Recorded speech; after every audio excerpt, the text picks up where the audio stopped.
Buenos dias, Gunners Collective. Back at it. You guys already know. Ba-da-ba-ba-ba-ba-ba. Uh, the earth wind. Ba-da-ba-ba-ba. And the fire. Ba-da-ba-ba-ba. It's like a motherfucking smack addict. Bye. Orderlies, you guys can tell right now. You see who I got with me, man. This is none other than the legendary Cowboy up out of South Central LA, man. And I appreciate your time, brother, sitting down to take the time, man, to chop it up with your boy one time. You're a hard man to find. You're not a hard man to find, but a hard man with time, because I know you got a lot of things going on, man. I see Nip in the background, man. Rest in peace, Nip. The marathon will continue in a real way. And speaking of that, you're one of those that continue that marathon, bro. I seen you the other day. I tapped in on IG. I seen you painting over some graffiti, sweeping around the murals. How does it feel, brother, to be one of those only ones in the trenches, keeping that legacy alive? Well, the fans, they keep me going. A lot of times I get down. I'm sad. You know what I mean? I'm sad when I'm in my community and I'm cleaning up and I feel that I'm the only one doing it. It's sad for me because, I look at old videotapes of that parking lot when Nipsey was living. It was filled with so much life. It was so much love. The music, we played the oldies, like how you just did the music right then coming in. It was so much love coming into that parking lot. I don't care what you was going through that day. You could pull up in that parking lot, smoke a blunt, and you was at peace. You know what I mean? So it's no more life. There's just the whole community is just like, it just sucked dry. Like it just seemed like they took the life out of us. You know what I mean? So yeah, it's sad. So I gotta come by and clean up. The stuff that I do, like if I was cleaning up, it's nothing that I do that Nip wouldn't do. He never told me like, oh, go do this and go do that. If there's a job to be done, he'll pick up a broom just as well. Fats, Black Sam, we all work. Nobody was bigger than the next, Yeah, so it gets me down sometimes, but it's the fans, and I may be out there cleaning up the parking lot and 3 or 4 of my homies might pass by and they don't even help. But then it may be that 1 or 2 fans that say, hey, Cowboy, you need some help, man. Let me paint. And that keep me going. Yeah, absolutely, man. Real ones, real recognizes real. One thing that legacy will carry on. And it's like that. You lose a homie that's admired and that's as real as Nip was in the community. It does suck a lot out of the community. It takes a lot.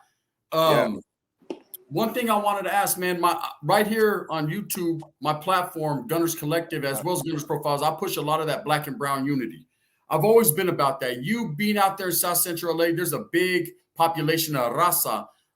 Growing up around him, and I know Nips was a big advocate for loving everyone, man. Growing up around him, man, how was the interaction out there? I know it was dangerous in the 90s and it got ugly for a while, but how's the interaction now compared to then?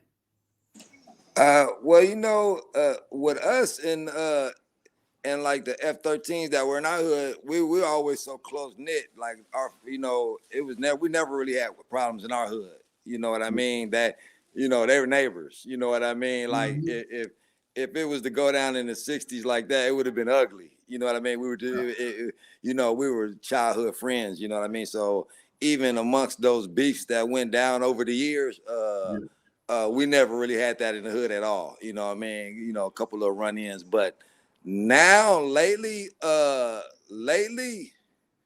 it's like a new generation that's kind of picking up. You know what I mean? So that's the generation that we're really trying to key in on now. When we started gangbang out, like I remember when Southsiders were under a certain thing, when they, you guys would be fighting, then you guys came together. You know what I mean? When it became Southsider, and before there was South, so you could just had all the different cliques. You know what I mean? So when you guys came together, that was big. I admire you guys for that coming together. As my people, it's hard for us to have a leader or to follow a set of rules. You know what I mean? So just having structure, what I want to do is structure. I don't want to say gangbangers. I want to say ex-affiliates from our community. We're from a community. And we're just affiliated with that community. I want to structure those. You want to organize those people into legitimate stuff. You don't want to organize gangs where you organize doing crime. So you want to organize these people to do business, to do real estate, to do a lot of different things. You know what I mean? So it's nothing wrong with getting your people together on the right path. You know what I mean? Nobody can stop that. You feel me? But if you're trying to get them on the path, you passing out guns and you're doing that, that's when they come get you with all these different Ricos and all that dumb shit. You know what I mean? So it's on us. A lot of that 90s generation that came up, we got washed up. 3-strike laws, all these different, they never made it. So a lot of these youngsters, they raise themselves and they start bending rules and making up new rules. You know what I mean? So now it's time to get back to, you know, as a people, I think we had these first few generations of gang banging. Then you got more generations. Now, you know, 10, 15 generations later, we tired. Tired, man. And everyone's just trying to get money. It's about that bag. And, exactly.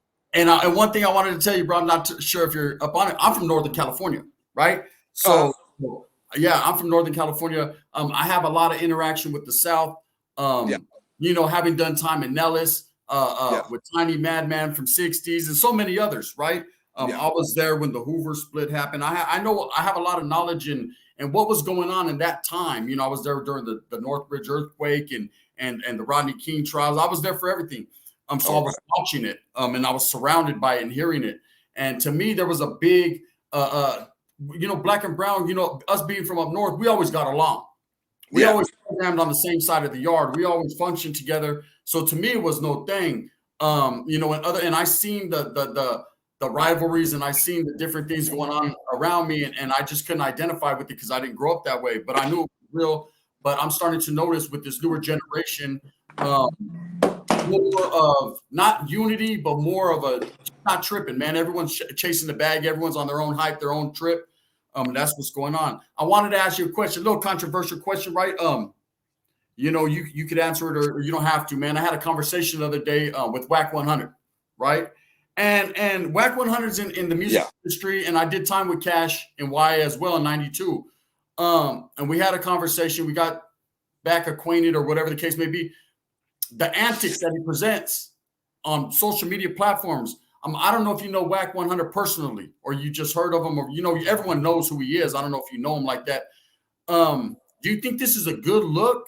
You know, because a lot of people judge a whole people just by one person's actions. You know, do you think he's out there making I want to just say I won't say the brothers, man, because I don't want to put him in that light. Do you think he's out there making, you know, certain people that are around him look bad, you know, just by some of his antics? Well, you know, a lot of people feel that way. You know, a lot of people feel it just it's business for him. It's just business. You know what I mean? When I ran into him, I don't know him personally, but when I ran into him, the conversation I had, it was basically business. Like, you know, bro, don't take it personal. Basically, it's business, you know. So business wise, he's a great businessman. The shit that he stand for or whatever, the way he likes to twist stuff or whatever, you know, I don't agree with that. You know what I mean? Everybody's entitled to their opinion. You know, Cowboy don't have a problem with nobody. Cause when I see those faces on my social media feed, I don't even click on them. I don't gain nothing. You know what I mean? I see something with Nip on it. I'm gonna click that because I know he's saying something prolific. He's saying something. So when I see those guys, I really don't know what they're talking about unless they say something about Cowboy. If you mention Cowboy or you mention my dead homie, we got an issue. Other than that, you can be the Charleston White. You entitled to your opinion. Social media, everybody can be as big as they want to be. You know, and I'm cool with that. Just leave Cowboy and my dead homie out your mouth, and then we ain't got nothing to talk about. You could be all you could be. You could be the super crip, super whatever you want to be. You know what I mean? Be all of that. You know what I mean? He's living his life. You know what I mean? I don't have a problem. I'm not beefing with nobody in social media, but if you disrespect my dead loved ones and you disrespect me, we're always going to have an issue when it comes to respect. Your opinion, it can go in one ear and out the other. But if you disrespect me or you disrespect my dead loved ones, it's going to be an issue. And, you know, and I'm old school. I'm going upside your head. I don't, you know, I throw these things and I'm going to throw them, you know, I'm going to take off. I ain't with that. Just leave my dead homie out your mouth. Whatever you got to say about Cowboy, you know, Cowboy, let that shit slide. But don't speak on my dead homie. That's like speaking on somebody's dead mama. You know, you know you're going to get a squabble, you know, off the top. You know, I'm from that generation. You talk about my dead homies, we're getting down. I don't care who you are. You know, we're going to get off where you're mad at. Get off where you're mad at. So here's another question, man. The Raza, I'm sure, would want to know, bro. There's a lot of turmoil going on right now in the rap industry with the Raza. Brothers have been on. Brothers opened them doors themselves. They created hip hop.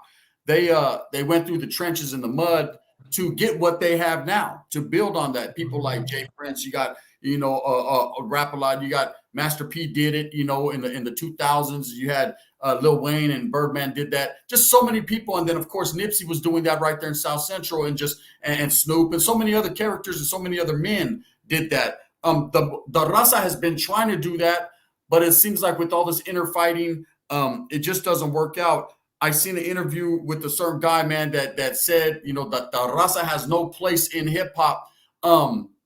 I don't think that's the case. How do you feel about that, bro? Do you feel that everybody has a right to speak on it, or what's going on with that? Well, hip hop, like I said, I remember generations when, the earlier generations listened to different music. Now your generation, they grew up on rap. You know what I mean? Yeah. I remember when you go to jail, the Southsiders or the Hispanics, they would listen to oldies. They didn't do the rap. We would be rapping. So now these generations later, now you guys are rapping. So you guys are overdue. So don't. It's a hard industry. It's like going to the NBA. You don't see too many Hispanics in the NBA, but occasionally you'll get one. You know what I mean? So you guys are overdue. You know what I mean? You got some hot guys. You're getting a taste of it. You know what I mean? You guys are ready. I guess the people that say there's no spot for Hispanics in hip hop, they must have not been to a concert lately, because that's who attends. That's who attends these concerts. When Nip was doing concerts, Hispanics, the whites, they show so much support. You know what I mean? When I would look out there, I would see the red rags out there from the Hispanics. I would see the blue rags out there from the Hispanics. And it tripped me out. I got on stage. I said, hey, bro, you see there's a whole lot of red rags out there. You know what I mean? And they was all, Hispanic. You know what I mean? We had a peaceful time. I'm looking out there like, man, it was wild to me coming home, seeing Nipsey in the game on stage. I'm crip walking, got all these bloods on stage, and we doing our thing. You know what I mean?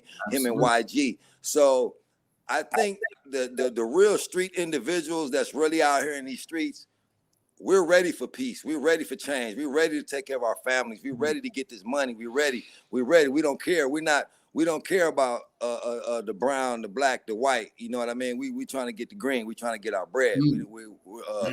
It's time to unite.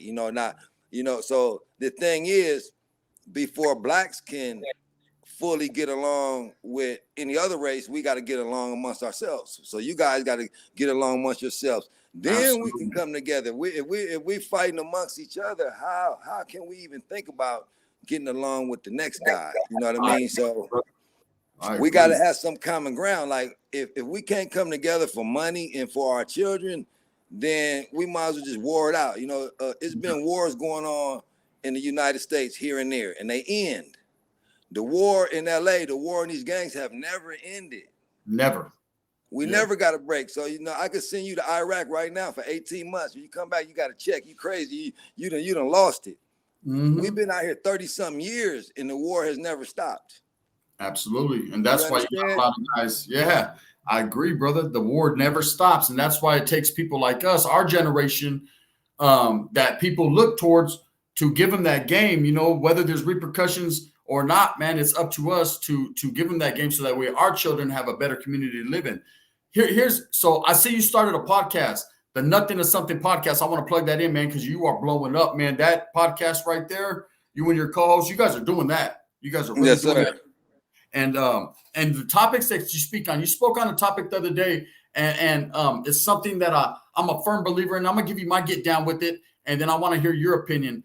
This Adam 22, I call him Adam 16 character, no jumper. Now this guy built an empire. He built a big podcast, social media, and like you say, man, you ain't got no beef with no one, no hate on no one. I don't as well. But I call a spade, and I see it for what it is. I feel that this man lived off the sweat and the brow of the brown and black man for so long, and now his empire is starting to crumble. How do you feel about that whole no jumper situation? Cats just leaving, reputable cats like AD, and T-Rail, all these cats that left, and are prospering, do you think that Adam was utilizing these guys to build with, their street credentials, or do you think it just worked out the way it worked out, man? Well, Adam was the white boy, had a nice platform. He actually gave them opportunities as well. It was a hand-in-hand type of thing. You know what I mean? Mm-hmm. Me personally, do I think Adam's a racist? No, I think he's a good person. Maybe he might have made some bad mistakes. Sometimes you do some things and you don't think them all the way through. Maybe it was time for separation. You know what I mean? And everybody can see what they're all about. I was on that show. I did the show. It was one of the big boy shows. Everybody said I needed to do the show, so I did it. At the time, I didn't know who Adam was at the time. I think I may have followed him after I did his podcast. Then I tapped into some of his podcasts, and I looked at some of the topics that they talked about, and it was pretty dry. It really wasn't no substance for me, for like an adult like me, to really tap in, and I tapped in with Vlad, checked out a few of their interviews. Then I did the Vlad interview. Then I said, I want to change the narrative. I'm tired of these guys talking about murders and you're talking about all this gang shit. You know what I mean? Let's talk about solutions to the shit. Fuck all that. Who's killing this and who's snitching on that? How are we going to solve this? What are we going to do for our youth so they don't have to be out here running around with guns and toting? When we're going to change their thinking? You know what I mean? I was tired of these podcasts just dwelling, asking questions about stuff that really has no relevance. You know what I mean? I'm tired of talking about who started the Crips. Okay, why was the Crips started? It was for the community. So now it got sidetracked. So now let's get back to why it was started. Let's get back to why the Bloods were here, to protect your community. We weren't meant to be warned. The Bloods were brothers. We're all brothers. You understand? So they need to know these rules. When I was coming up, I didn't know my blue rag went in my left pocket and not my right pocket. Then they explained to me those rules. So now we got to explain to those, look, those rules is some bullshit. You feel me? Now it's time to unite. It's time to get real estate. It's trying to get these homes. It's trying to raise your kids. You know what I mean? It's a lot going on. I'm not sure if you're religious or not, but it's a lot going on in the Bible that we're living right now. You know what I mean? So we're being sidetracked. They talked about the beast. They talked about that computer that's going to take over, and everybody's so sidetracked on this computer. They're stuck on their phone. They're stuck on that, and the world is coming to an end, and you motherfuckers is lost. Absolutely. Don't. So. Yep, I speak on that, Cowboy, myself. That's one of the things I've been touching on, the narrative that I've been pushing. And it's not really the religion thing, to each their own. Everybody has their higher power, and everybody is going to do that. But I'm pushing reality, and the reality is we're living in them end times. It's getting ugly. It's getting ugly fast. Anyone who's ever read that Bible or has ever read any book that knows. And those that don't, it's up to us that do to push it out there for them, not to preach at them, not to just to give them game, man. That's what they look towards. I got one last question, brother. And this question right here is always, because it involves Nip as well. Slim 400, Nip, Draco, Pop Smoke, so many, man. PNB Rock, so many brothers, man, lost their lives lately in the LA streets, man, out there. Is it just something about the rappers that breeds? Is it these cats, these motherfuckers that want to come up and take some that they got? Is it envy? Is it hate? What is it? Because it seems like every rapper that goes to LA, man, it gets ugly fast. Well, we lost 76 rappers since 1987. We lost 76 rappers that were murdered. Yeah. You understand? 76 rappers were murdered. So in the odds of it between the ages of 25 and 31. That's the life expectancy of the average rapper right now. So it's like you finally made it, then here it is. So my think on it, you want to know what I think about it? So when we had these stars like Ice Cube and the Snoop Dogs, and when they were coming out, we were in awe of these guys because they were celebrities, they were entertainers, they were big. So now once these people get big, they want to try to prove that they hood.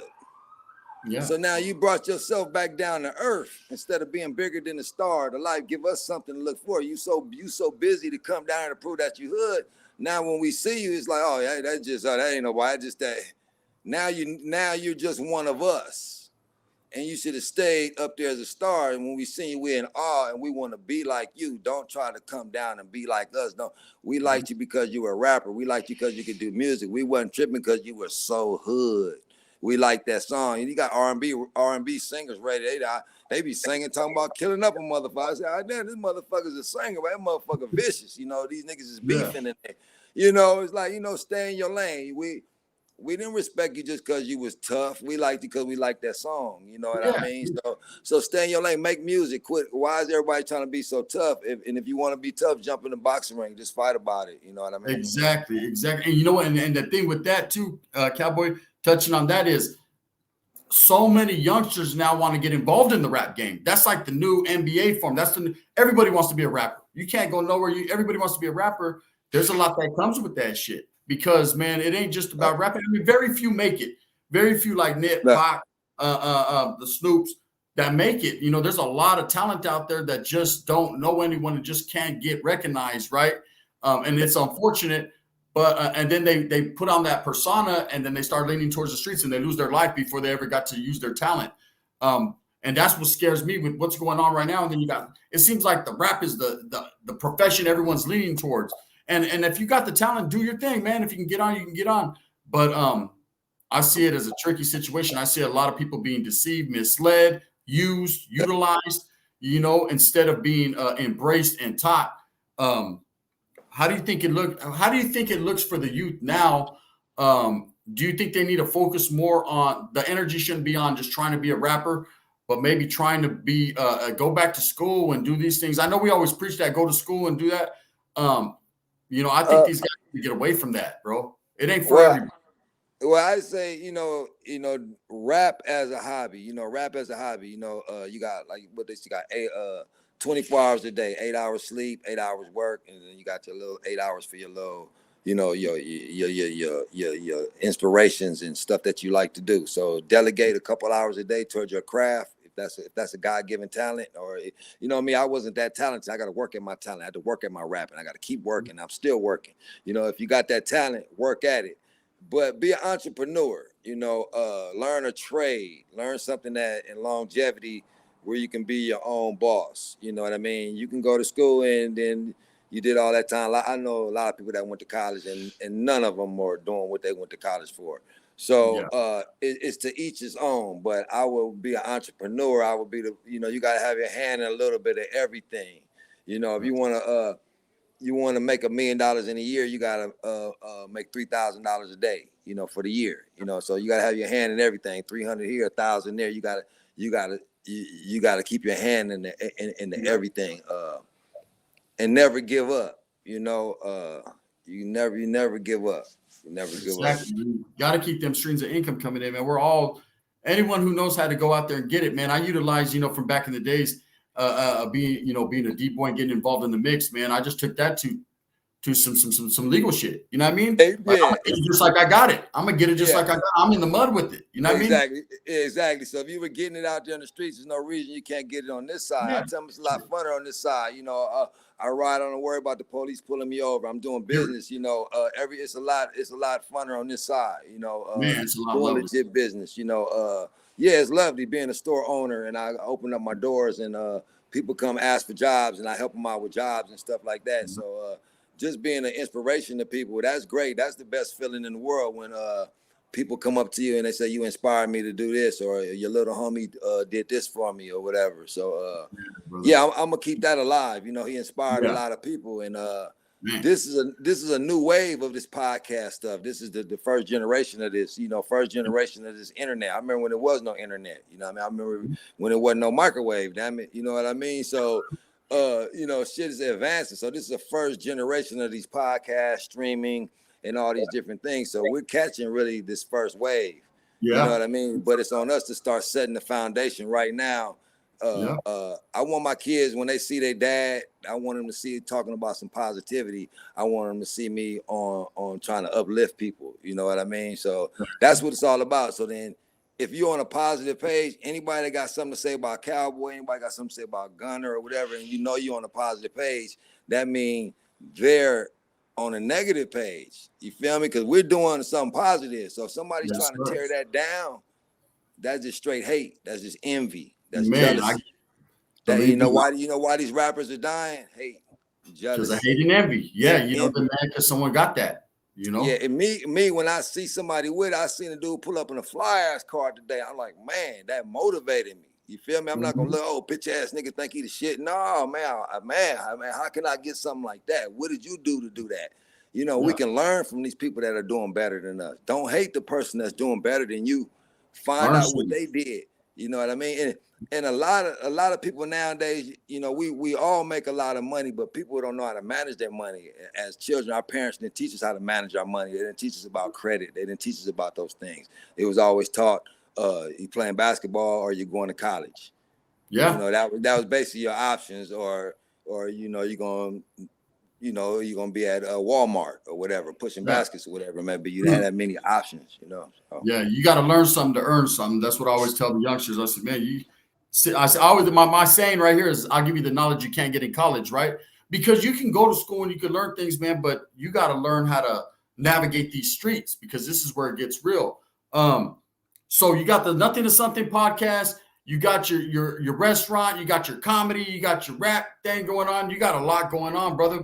Tell us just a few, a couple more last few minutes, man. Tell us about what you got going on, man. Let's plug them in. We plan on doing the chicken and waffles. We're gonna do it in LA. We plan on dropping a restaurant in Vegas, looking for somewhere on the Vegas Strip somewhere. We're gonna do the exotic rentals. Probably LA, Vegas. We're gonna just tap in with this West Coast. I'm gonna take over LA. I'm gonna take over Arizona. I'm gonna take over San Diego. I done picked a few states that I'm just gonna take over, and we're gonna just push. Then we're gonna work our way to the East Coast and make our presence being felt on this positive movement. I'm doing songs, no curse words. That's unheard of with me. I'm doing songs on a positive note. I want, songs. I tell my grandma, I still got my grandma. I talk to her every day, and grandma, I got a nice little song. I want you to hear it. It feels good to play my music, and my kids are in the car. A lot of my music, I got to cut it off. I can't even play this around the kids, I think the industry is ready. We're tired of the violence. We're tired of the killings. All our best rappers are dead. You know what I mean? We're losing the best ones, and it don't make no sense, So what are we going to do about it? That's the question. I'm tired of losing them. We done lost a lot of them. You know what I mean? So I got a song dedicated to all the 76 rappers. You know what I mean? I'm talking about from Houdini, Skylar Rock, all the way down the line. I mean, if you Google it up and see how many rappers that we lost. I did a whole roll call for all the fallen rappers, and I gave the statistics. You know what I mean? So, what are we gonna do to change those statistics? You know what I mean? Exactly. It's knowledge you can't get in college, right there, straight from Cowboy. So the comedy, brother, how you like that? Is it cool? Well, comedy always been my heart. That I did that before rap. I did that before anything. Richard Pryor. I was working at the Comedy Act Theater. I mean, I done brought Martin Lawrence on stage, Chris Tucker. Is nobody, Honest John, all the comedians, AJ Johnson, everybody. When it comes to the comedy, every day's funny with me. Social media see me a certain way, but if you're around me all day, I'm cracking jokes, having fun. What I do, brother. If you want to laugh and have fun, just give me a mic and the stage, and I'll show you. When it comes down to that comedy, even Nip, he always said, "Man, do your comedy."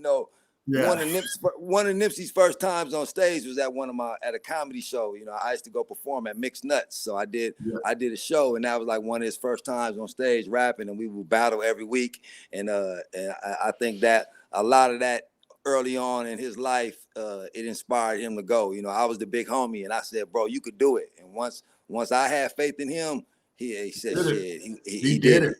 He did it big. He did it big. I told him he was gonna do it big. I wish he was still doing it big, but God has a plan, and the plan is, that's gonna be an inspiration. He's always gonna be an inspiration. He's a legacy. He's never gonna be forgot about. This man did a lot of different things, touched a lot of different people all throughout California, all throughout the world. And the great thing, bro, is you have more memories than others, than personal memories. And that's them stories, coming up.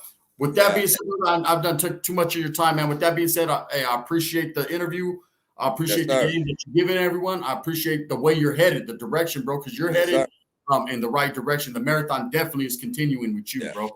That's and look, watch when you check out my doc. You know, I've been working on this documentary. You know, I got so much footage. You know, I always been backstage with Nip. I was filming Nip before it was the internet. You know, you know, it's gonna be amazing, doc. You know, with me telling the story, it's a lot of stuff. You know, and I think the world is ready for it. It's been enough time. You know, we still gonna mourn Nip forever. You know what I mean? It's never gonna be a day that we don't think about him. You know, but that's my motivation, though. You know, you know, I hustle and motivate. That's like, you know, that's one thing. That's what keep me going. I'm not gonna let bro down. You know, what he started, I ain't gonna let it down. I'm gonna keep it going. Yes, sir. Going, you know. Yes, sir. Yes, sir. And I appreciate that, bro. Much love. I appreciate you, man. With that being said, you guys already know, man, that's Cowboy right there. Tap in, Shaking the Waffles, comedy, documentary coming up. Marathons continuing, man. Positivity. Hey, I hope you guys move smooth with a purpose. Get everything that you want coming to you. And remember, today it's Black and Brown unity. It's about the Raza, the brothers coming together, man, and giving you what you need. This is the gun, man. Respects. Thank you, Cowboy. I appreciate you. Much love.